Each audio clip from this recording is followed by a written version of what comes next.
Ladies and gentlemen, I would like to yield the floor to Senator Robin Hood Padilla for his questions. Your Honor. A'udhu billahi minasyaitanir rajim. Bismillahirrahmanirrahim. Assalamualaikum warahmatullahi wabarakatuh. Pagbati po ng kapayapaan at awa ng Panginoong nag-iisa sa ating lahat. Magandang tanghali po, Chairman. Yes, sir. Go ahead, Your Honor. Opo, magandang tanghali po, Senator Tolentino. Gusto ko lamang pong umpisahan ang aking saglit sapagkat napakahalaga po na maipaalam sa ating mga kakampi sa sandatahang lakas at sa tanggulan, kagawaran ng tanggulan ng Republika, na kami po ni Senator Bato, kami po ay kasama po siyempre si Brigadier General. Ang amin pong commitment sa inyo ay puso't kaluluwa. Yan po ay napatunayan na po namin sa maraming pagkakataon. At kung meron man po sa mga pagkakataon na parang ang dating ay kami sinasabi ay hindi po mapabor, ay hindi po, wala pong katotohanan yun. Maling akala. Napakamali po yun. Sapagkat malinaw naman po ang mandato ng bawat isa sa atin. Kayo po ay nasa sandatahang lakas, kayo po ay nasa tanggulan ng Republika, kami po ay nasa Senado. Ang amin pong tinitingnan ay yung national interest. At lahat po yan, natatapos po yan kapag tinawag nyo na po kami bilang isang reservist. Iiwan po namin lahat ng patungkol sa pagiging senador namin kapag tinawag nyo na po kami. Pero po hanggang kami po ay nakaupo pa rito, hayaan nyo po kaming balangkasin at tingnan ang lahat ng posibilidad na pangalagaan po ang ating bayan. Yun naman po ay hinihingi namin po sa inyo, at kung meron po kaming mga katanungan, hindi po yun ibig sabihin na kami kumukontra po sa inyo. Kami ay 100% na kasama po ninyo. Kailangan lamang po na panindigan namin ang aming mandato. Maraming salamat po. Ang una ko pong katanungan, Chairman. Yes, sir. Go ahead.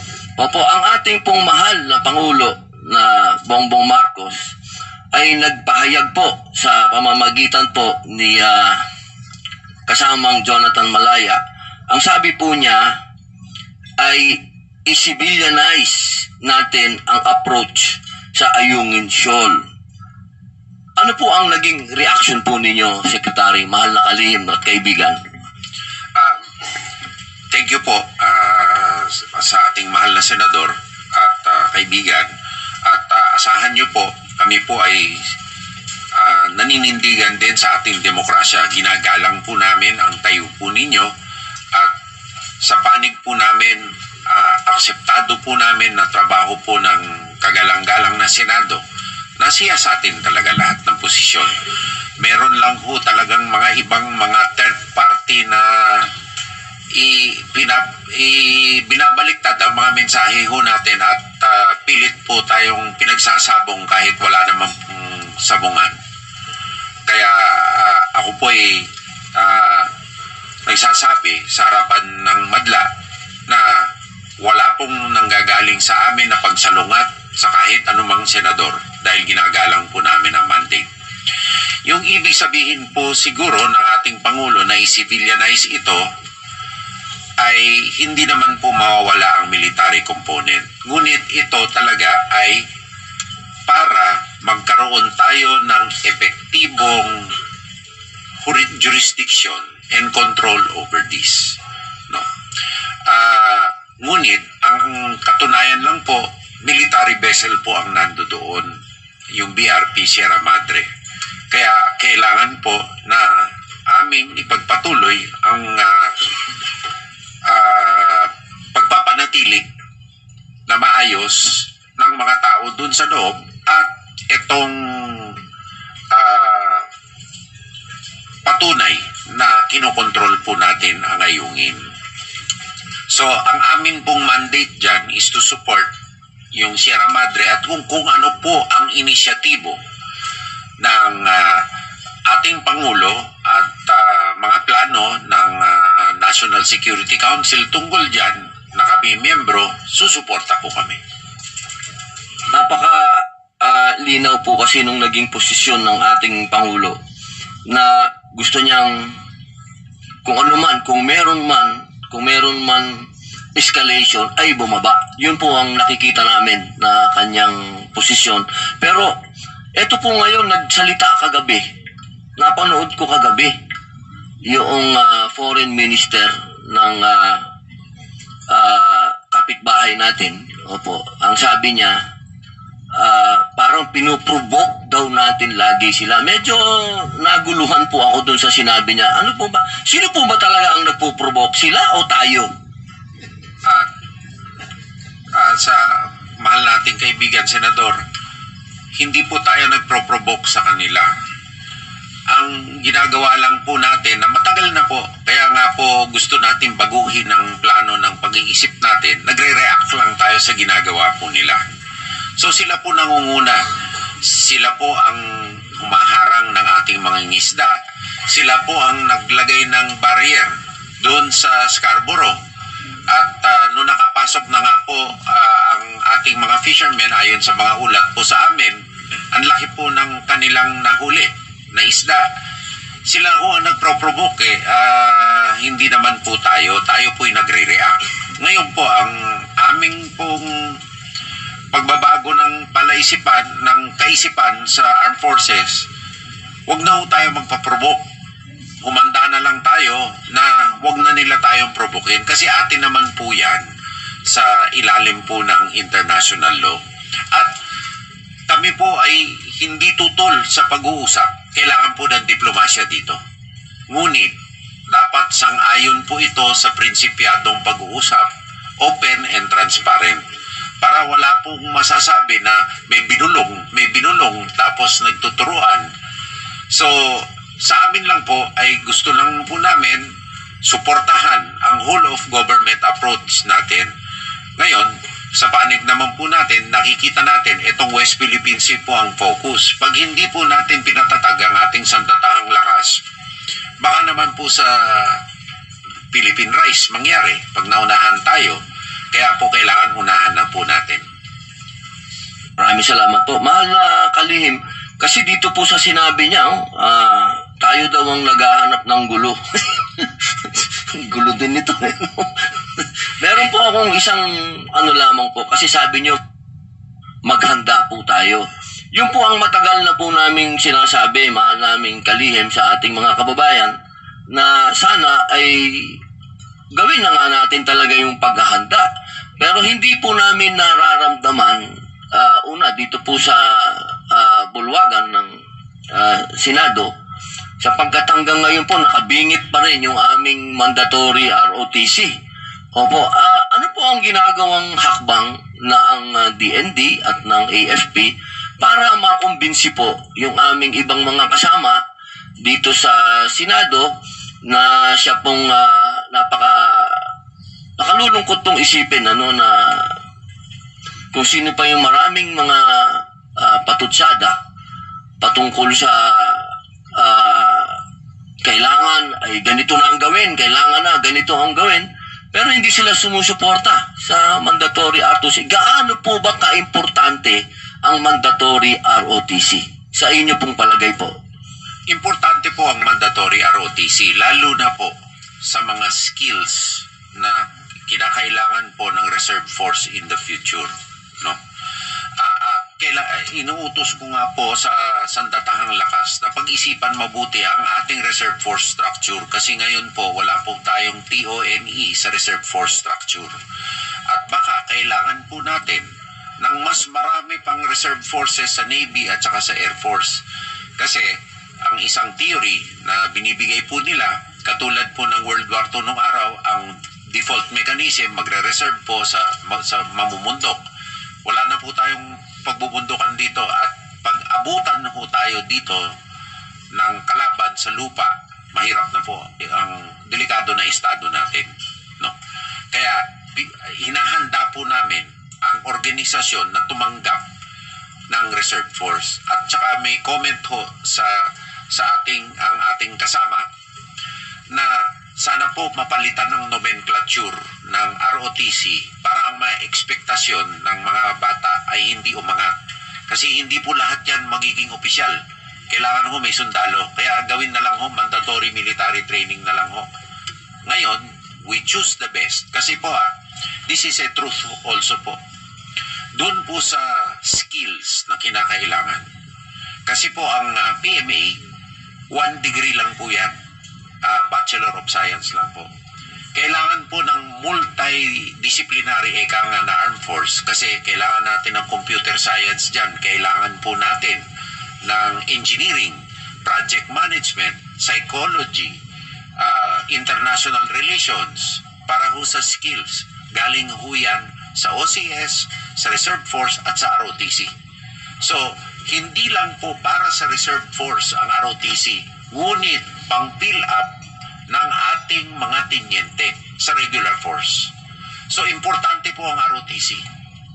But on our end, Mr. Chairman, Honorable Senator Padilla, hinahanda po namin ang aming kakayahan na matrain, ma-process ang mga sasailalim dito in the future. Maraming salamat po. Kasi po, mahal na Kalim, ang nangyayari po kasi, ang nararamdaman ko po rito, kapag pinag-uusapan yung sa pension plan, lahat attentive. Pero pagdating sa mandatory ROTC, medyo malungkot nalulungkot po ako, hindi ganun kainit ang reception nila dito. Pero sa inyo na po nang gagaling, kailangan na natin maghanda.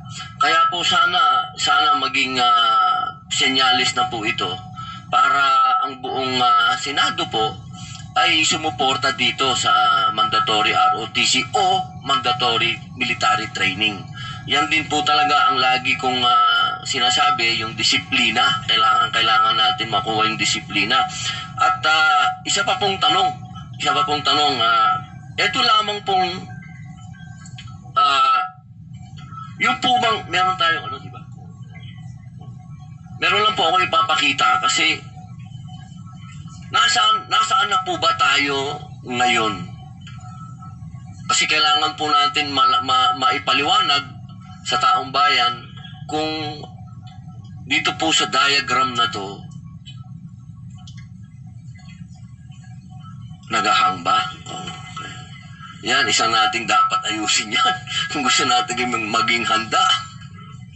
Hindi dapat tayo nagahang.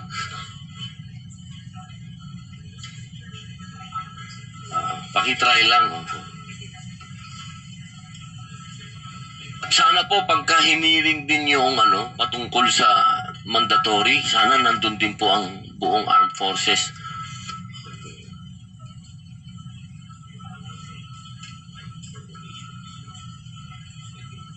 Ito po. Kailangan lang po maging malinaw po sa ating lahat kung nasaan na po tayong level. Kasi dito po nakalagay po diyan ang Central Military Commission, under niya yung People's Armed Police Force, nasa ilalim niya ang Coast Guard ng China. Yung po ang linaw po doon nakalagay peacetime, yung blue. Kailan po ba natin malalaman kung ang Coast Guard ng China ay under na ng PLA, ng People's Liberation Army? Kasi yun po, kapag ka nandun na po yun, ibig sabihin, wartime na yun. Medyo confusing na po kung nako-confuse po ang mga tao kung nasaan na po ba tayo dito. Tayo po ba ay nasa peacetime o tayo po ba ay nasa wartime na? Ano po ba ang... Sa tingin ko po, nasa peacetime pa po. Pero ang importante po, under din po sila pareho sa Central Military Commission. Hindi katulad po sa atin na ang Coast Guard ay nasa ilalim po ng DOTR. At ang mandato po ng Coast Guard natin ay mag-protect ng fisher folk and vessels po. Ang Philippine Navy po, teritoryo po ang binabantayan. Secondly po, yung maritime security and safety po ang nasa Coast Guard. Yung po ay nasa ilalim ng international law na ating pong sinusunod. Ngunit in time of war naman, masesecond din po naman sila sa atin. Sa China po naman kasi, ang hirap po, hindi kailangan nila ng official declaration of a state of war. Hindi po katulad natin sa ating saligang batas. The Philippines renounces war as an instrument of national policy and only Congress can declare the existence of a state of war. Doon po sa China, hindi po nila kailangan gawin. Kaya hindi po natin malalaman. Pangalawa po, nakita nyo naman po yung Coast Guard vessel nila. Hindi na po Coast Guard yun eh. Open water guard na po yun eh. Hindi na. At saka wala na ho sila sa coast nila eh. Nasa labas na eh. Nasa Scarborough na nga po eh.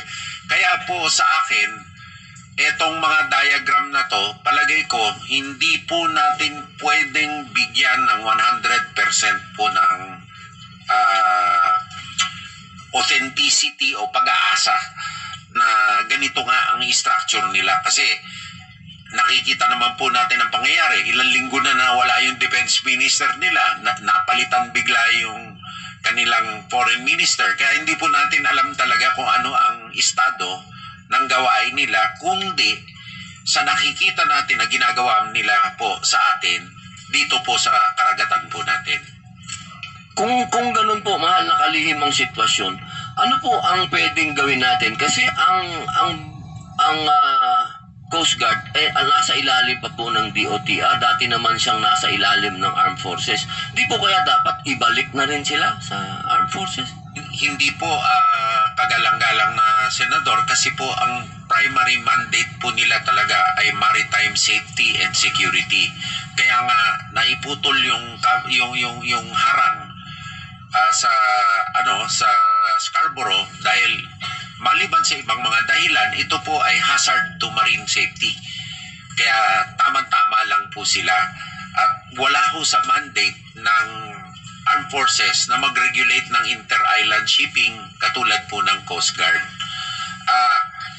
At ngayon po, nakikita po natin na meron pa hong mga ibang mga gobyerno na willing tulungan, palakasin ng ating Coast Guard na magpro-protect sa ating fisher folk na hindi naman pwedeng tumulong sa Armed Forces. So may silbi din po na nananatili po sila sa under the civilian agencies of government. Para PNP din po sa ating saligang basas. They are civilian in nature and in character po. National in scope, civilian in character. Kaya para po may distinction naman po sa atin. Sa tingin niyo po, hindi pa po tayo maabot doon ngayon na kailangan sila ma-under na ng AFP? Hindi po, pero ganun pa man po, nag-uugnayan naman po ang dalawang agencies. Katulad mo naman sa mga resupply, nandun po ang Coast Guard, nandun po ang Philippine Navy. Maganda naman po ang coordination. At sana naman po hindi umabot sa sitwasyon na kinakailangan na po silang masikod sa atin dahil hindi na po magandang sitwasyon yun. So talaga pong nandun pa rin po tayo sa usapin na masuppress yung sitwasyon. Opo. Andun po tayo. Masuppress. Opo. Pero tumigil din naman po ang kabila sa kakukupkup. Tayo naman po, hindi tayo pwede tumigil na paigtingin ang ating authority. Opo, syempre. Kasi mawawala po yan pagka tayo po ay naglubay. Opo, katulad po nung pagdinig namin kahapon sa DFA, ganun din po yung sinabi namin na hindi pwedeng kailangan magpakita ng muscle at ng strength ang ating sandatahang lakas at ang tanggulan. Opo. Pero yung diplomacy, dapat sa DFA yun. Opo, kanila yung... At saka importante po na may engagement po sila para ho hindi po ito magkalabo-labo. Yung po ayaw naman natin lahat. In short, the DFA does the talking D&D does the fighting. Ha? Dapat ganun. Very clear delineation of functions. Opo. DFA Yung does the foreign talking. policy, dapat talagang ano po nila yon, Chairman. Opo. Meron pa pong isang ano, kasi po, na ano lang po ako, mahal na kalihim, sapagkat hindi ko maintindihan yung nangyari na pinahinto yung ating mga nag-i-schooling sa China. Ano pong naging rason doon? Bakit kailangan yung ating mga sundalo ay huminto sa pag-i-schooling doon? Ako po ay palagay ko po, pag yung mag-simmer down ang passions, ang people-to-people exchange po ay importante. Wag lang po sa formative stage ng ating mga kadete, kailangan kaalyado natin ng mga bansa ang pinag-i-schoolingan. Pero kung advanced schooling at properly vetted po ang ating mga officers, malaking pagkakataon din po itong matuto sa kaisipan nila at sa pag-aaral kung ano nangyayari dun sa loob. At baka naman may new technologies and new processes na sila'y mapulot. So pag medyo lumiwanag ang sitwasyon, ako po hindi tutol na ituloy ang mid-officer exchange po para po matuloy po sa kanila. At inbound naman ho, palagay ko in the future ho, hindi lang po ngayon kasi medyo passionate ho lahat eh. Pwede naman ho tayo rin tumanggap, no? Meron namang adequate security precautions na pwede naman tayong gawin. At least litaw ho yung pumapasok dito. Mas mahirap po yung hindi pumapasok dito na legal pagkatapos nagtatrabaho na kung saan-saan. Mas mabuti ho, official na nilang pumasok, accounted for pa yan. Ang Singapore ho, napakadaming pinapadala yearly na officers for schooling in China. So, tayo ho siguro pag nag-simmer down ho, pagka humupa na ang passions, pwede na naman po tayong magpadala. At pag-aralan natin mabuti ang paraan. Even myself, if given the chance to continue that program, regardless of whatever futures thinking na i-entertain natin, I consider that program more as an opportunity than a threat. We have to exploit that as an opportunity, not as a threat. But yun nga lang siguro, kaya na-stop yun because of some, sino bang, Your Honor, sino bang ganahan magpapadala ka ng estudyante doon mag-aral sa kanila, then hinaharas nila tayo. Para bang, di ba? Pinapakain ka na hindi tapos sinasampal-sampal ka. Parang gano'n ang nangyari dyan eh. Pagka, di ba? Pinapakain ka ng hindi tapos sinasampal-sampal ka naman. Di ba? So, dapat, that's the basic, basic,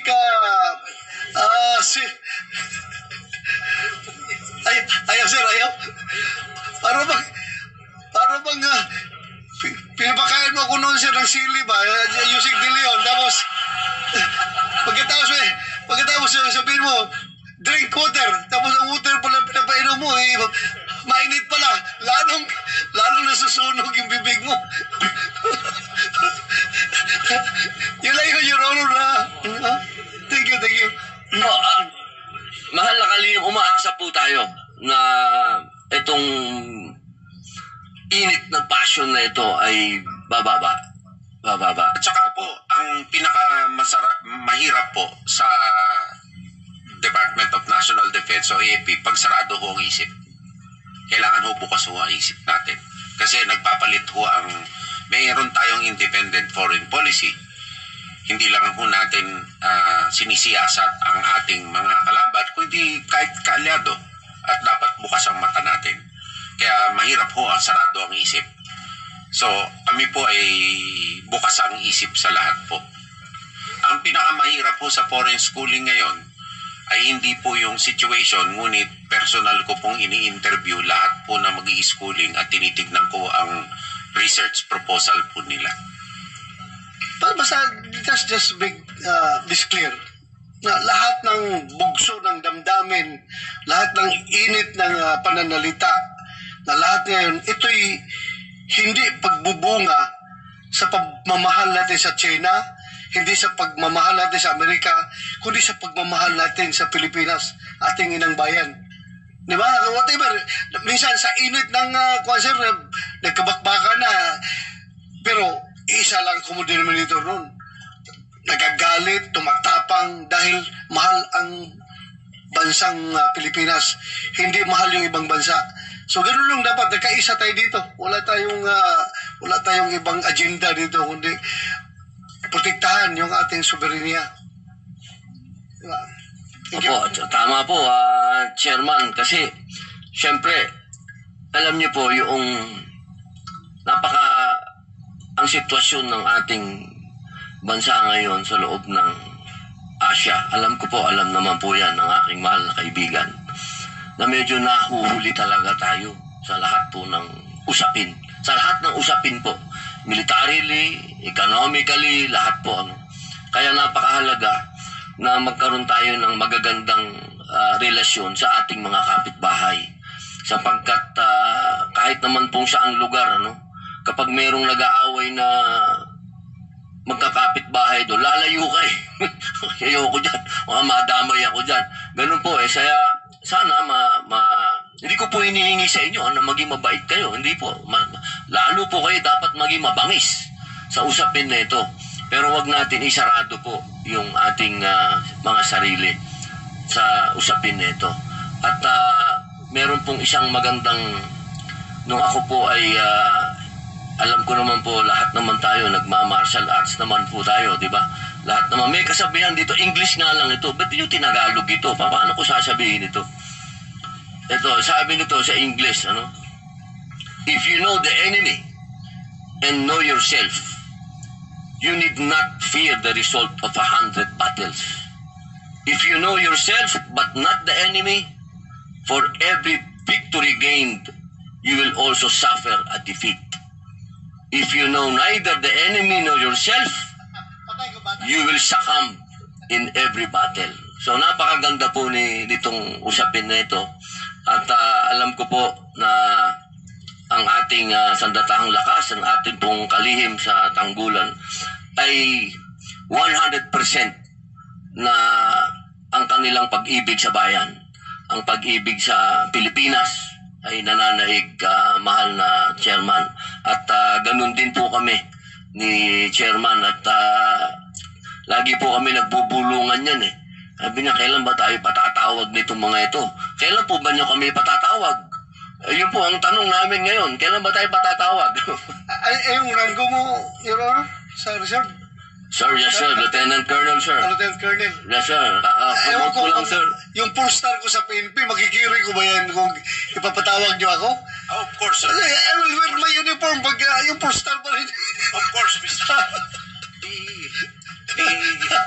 The Chief of Staff will make sure that the proper courtesies are accorded the retired Chief PNP and Chairman of the Subcommittee, Charlie, Committee on Finance, and Senator Robin Padilla, of course. Yes, sir. Thank you. Maraming salamat po. One last na lang po sir kasi maganda yung sinabi ng ating mahal na kalihim patungkol doon sa military training, mandatory military training. Wala pa tayong bill dyan, Senator Bato. Baka sa ating kasi mandatory ROTC. Ano ba yung papalitan natin? No? Yeah, meron yan pero yun nga, we just temper down dahil nga hirap nga tayong patanggap sa kalang ROTC, yung pa kaya mandatory military training. Diba? Talagang you will face strong resistance. Kaya you have to break it to them gently doon sa nag-oppose. Balik lang natin muna ang mandatory ROTC. Parang asang pantahin nun Chairman. Kasi kung babalatan kagad natin ng mandatory, yung conscription, nakagaya Ganito na po, Mr. Chair, yes, sir. suggestion. Yes. Military orientation training para malaman nila kung ano ang militar at ang disiplina sa ilalim ng militar. Yes, it's about yung nomenclature lang yan, sir. Baguhin natin yung nomenclature. Pero the essence na doon natin ipasok muna sa college, yun lang muna siguro tayo. Dandahan dahil mahirap talaga. It's very hard to reintroduce that. Tinanggal lang nila, tapos gusto natin ibalik ngayon. So, ganun lang muna approach natin. Apo, Chairman, maganda kasing samantalahin natin yung passion ngayon. Dahil kasi lahat halos ng ating mga kasama dito talagang nagiinit eh. Oo, siguro sa panahon na ito, baka i-file natin siguro, i-refile natin ulit. Tingnan natin, Chairman. Anyway, nomenclature lang naman yon. We can go to the amendments during the period of amendments. Pwede natin ma-amend yun. Nasa ko na tayo eh. Nasa interpolation. So, doon na tayo. Tama. Ako na lang magdaano ng amendment, Chairman. I will coordinate with the Secretary. Thank you po. Maraming salamat po. Mahal na kalihim. Mabuhay po. Salamat po, mahal na Senador. So with that, the Jinggoy. Senate President is, si Jinggoy daw, Senator Jinggoy, kuwan na lang daw, full support siya. Sabi niya hindi na siya pupunta kasi akyat na tayo doon for sa office ni SP. Sino ba? Ikaw ba si Senator Loren? Wala na? So okay, ano ba?